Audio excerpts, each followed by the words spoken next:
तो हमको आपको समझना है कि हमको वास्तव में आज़ादी चाहिए कि नहीं। अब नेताजी सुभाष चंद्र बोस से जिनको आस्था है, प्रेम है, लगाव है, जिनको नेता सम्राट सुभाष चंद्र बोस चाहिए, वो तो इस मूवमेंट में लग आज़ाद हिंद फौज का गठन किया था, आज़ाद हिंद सरकार बनाई थी और विधिवत 23 देशों ने उनके आज़ाद हिंद बैंक करेंसी से लेन देन किया था। फ्रॉडिया हम लिख के दिए हुए हैं। क्यों लिख के दिए हैं? रूल ऑफ लॉ पे वेरीफाई हो चुका है कि ये फ्रॉडिया, तब लिख के दिए।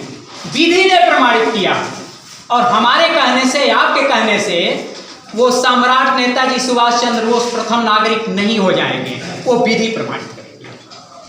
और वो विधि प्रमाणित किया है। 21 अक्टूबर 1943 को उन्होंने आजाद हिंद सरकार बना दिया और वो लोक कल्याणकारी सरकार थी, पूरे विश्व के लिए वो सरकार थी, तो प्रमाणित है।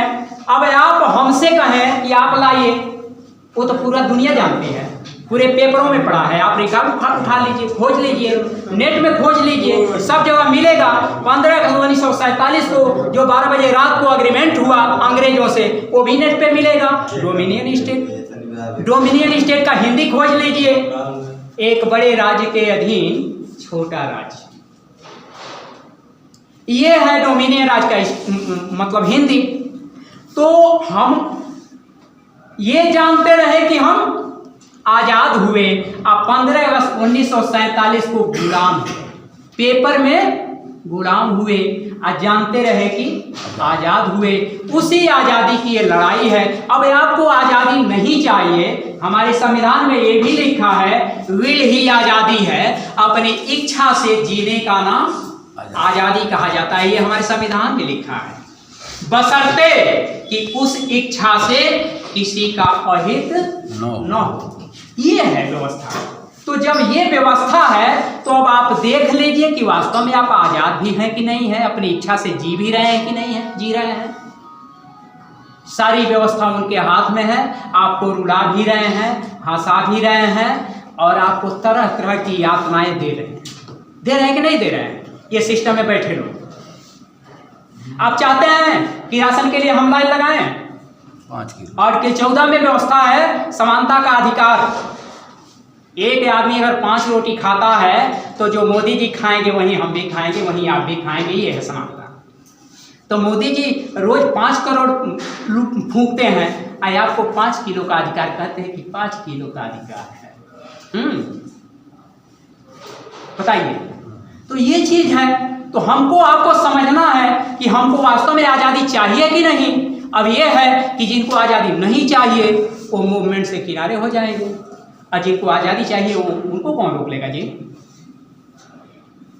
नेताजी सुभाष चंद्र बोस से जिनको आस्था है, प्रेम है, लगाव है, जिनको नेता सम्राट सुभाष चंद्र बोस चाहिए, वो तो इस मूवमेंट में लग जाएंगे। और जिनको ये नेता चाहिए, मतलब कि लिखा हुआ है, हमने लिख के दे दिया है सबको कि हमको हिजड़ा नेता नहीं चाहिए, हमको नेताजी सुभाष चंद्र बोस। अब जिनको हिजड़ा नेता चाहिए वो हिजड़ा नेता को लोगों के पीछे जाए, चुनाव में वोट दें, बस इतनी ही बात है। इसके सिवा क्या लड़ाई है जी। आजाद हिंद सरकार और नेताजी सुभाष चंद्र बोस प्रथम नागरिक की बात करते हैं तो हम सुप्रीम कोर्ट को लिख के दे दिए कि नेताजी सुभाष चंद्र बोस प्रथम नागरिक हैं स्वाधीन भारत के, प्रेसिडेंट ऑफ आजाद हिंद सरकार हैं, संप्रभु भारत हैं। संप्रभु भारत की परिकल्पना है हमारे संविधान में, है कि नहीं है सर? जो लोग संविधान पढ़े होंगे, संप्रभु भारत, सॉवरेन भारत।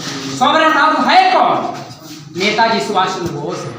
उनके सिवा कोई और है क्या? संप्रभु। संप्रभु माने क्या होता है? प्रभु के जो समान जो इंसान है वो होता है संप्रभु भारत। संप्रभु भारत माने होता है जो इंसान प्रभु के समान हो गया हो या संपूर्ण प्रभुत्व संपन्न शक्ति से परिपूर्ण हो गया हो, वो होता है संप्रभु भारत। यानी भगवान के समान जो होता है वो होता है संप्रभु भारत। ये है हमारी अवधारणा संविधान में शहीदों की। कौन है व्यक्ति? है कोई? तो बताइए, संविधान की बात नहीं मानेंगे, कहेंगे कि अब इसका प्रूफ दीजिए, संविधान उठा के पढ़ लीजिए, नहीं मिलता है तो उनसे मांग लीजिए, तब जिनको आप समझते हैं उन्हीं से मांगिए, वो दे देंगे। हम तो ये जानते हैं, पेपर भी रखे हैं कि सम्राट नेताजी सुभाष चंद्र बोस ने आज़ाद हिंद फौज का गठन किया था, आज़ाद हिंद सरकार बनाई थी और विधिवत 23 देशों ने उनके आज़ाद हिंद बैंक करेंसी से लेन देन किया था। 1947 तक इस भारत में भी लेन देन होता रहा। 1947 में 15 अगस्त को जब अग्रीमेंट हुआ और जब इन दलालों ने कुर्सी संभाला, बागडोर संभाली देश की, तो आजाद हिंद सरकार के सारे साधनों को उठा करके किनारे रख दिया और ब्रिटेन के सारे तंत्र को चलाना फिर शुरू किया। इसके लिए गांधी जी ने 48 में क्या कहा था? मीटिंग कहा था, 2 प्रस्ताव दिया था जब भारत और पाकिस्तान के बंटवारे की बात आई थी, जो मीटिंग चल रही थी। उसमें पहला प्रस्ताव गांधी जी का था कि ऑल इंडिया कांग्रेस कमेटी का गठन भारत से अंग्रेजों को भगाने के लिए किया गया था और जब भारत से अंग्रेज चले गए तो ऑल इंडिया कांग्रेस कमेटी को भंग कर दिया जाए। ये गांधी जी के शब्द हैं।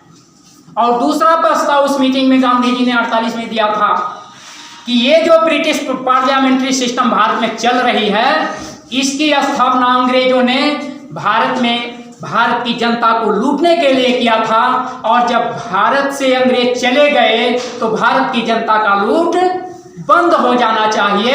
ये ब्रिटिश पार्लियामेंट्री सिस्टम को खत्म कर दिया।